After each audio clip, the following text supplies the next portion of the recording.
വെളിച്ചെണ്ണ മില്ലിലെ തീപിടുത്തം അതിൻ്റെ ഉടമകളാണ് ഇപ്പോൾ നമുക്കൊപ്പം ചേരുന്നത്. സഹോദരങ്ങളാണ് ഇവർ. ഇന്നലെ രാത്രിയോട് കൂടിയിട്ടാണ് ഈ തീപിടുത്തം ഉണ്ടാകുന്നത്. ശേഷം എത്രത്തോളം സ്റ്റോക്ക് ഉണ്ടായിരുന്നു? പ്രത്യേകിച്ച് ഓണമൊക്കെ ആണല്ലോ എന്ന് പറഞ്ഞാൽ പിള്ളേർ കൊപ്രയും എണ്ണ ഫുള്ള് ടാങ്ക് ഫുള്ളായിരുന്നു. ഇപ്പോൾ നമുക്ക് 10-ാം തീയതിൻ്റെ ഉള്ളിൽ ഞാൻ കുറേ കിറ്റിൻ്റെ ഓർഡർ കൊടുക്കാണ്ടായിരുന്നു ഓണത്തായിട്ട്. പിന്നെ കൊപ്ര ഫുള്ള് ഒരു 150 ടണ്ണോളം കൊപ്ര തന്നെ ഉണ്ടായിരുന്നു.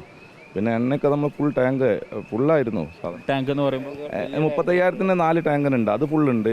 പിന്നെ ചെറിയ ടാങ്കൊക്കെ ഉണ്ട് ഇവിടെ, അതൊക്കെ ഫുള്ളായിരുന്നു. നമുക്ക് നെക്സ്റ്റ് വീക്കിൽ ഫുള്ള് കൊടുക്കാനുള്ളായിരുന്നു. 10-ാം തീയതിൻ്റെ ഉള്ളിൽ ഫുള്ള് ഓർഡറിൽ കൊടുക്കാൻ ഞങ്ങൾക്ക് നെസ്റ്റോലൊക്കെ നമ്മൾ സ്ഥിരമായിട്ട് കൊടുക്കണം. അങ്ങനെ ലുലുവിൻ്റെ പാർട്ടിക്കൊക്കെ അങ്ങനെ കുറേ ഹൈപ്പർ മാർക്കറ്റ് ഓൾക്കാരിലെ ചെയ്യുന്നതാണ് നമ്മൾ. അപ്പോൾ എല്ലാം പോയി. ഏകദേശം എത്ര മണിയോട് കൂടിയിട്ടാണ് നിങ്ങൾ അറിയുന്നത്? 7 മണി ഒരു 8 നിർത്തിയത് നമ്മളെ ഒരു 7:00-ക്കാണ് പണിക്കാരൊക്കെ നിർത്തിയത്.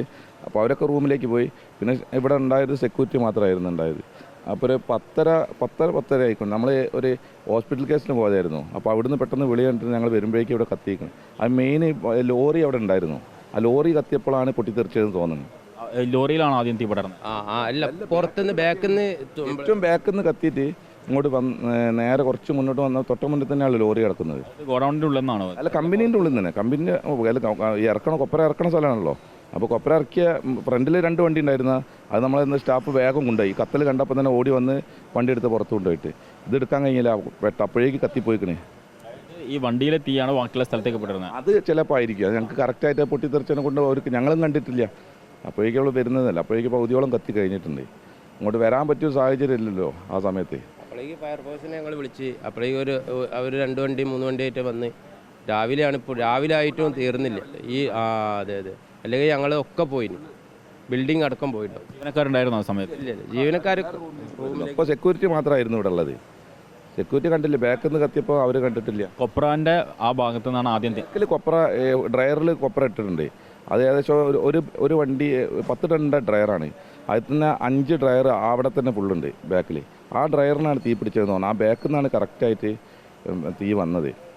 മുൻപ് ഇത്തരം സംഭവങ്ങളൊന്നും ഉണ്ടായിട്ടില്ലല്ലോ അല്ലേ? അങ്ങനത്തെ ഒന്നും പ്രശ്നമില്ല. പിന്നെ എപ്പോഴെങ്കിലൊക്കെ ഒരു ചെറുതായിട്ട് പിണ്ണാക്ക് ചൂടായിട്ട് കത്തല്ലാതെ വലിയൊരു സംഭവം ഒന്നും ഇത്രയായിട്ട് ഉണ്ടായിട്ടില്ല. നമുക്ക് ഇത്ര ജീവിതത്തിലുണ്ടായി. നമ്മൾ 25 വർഷമായി.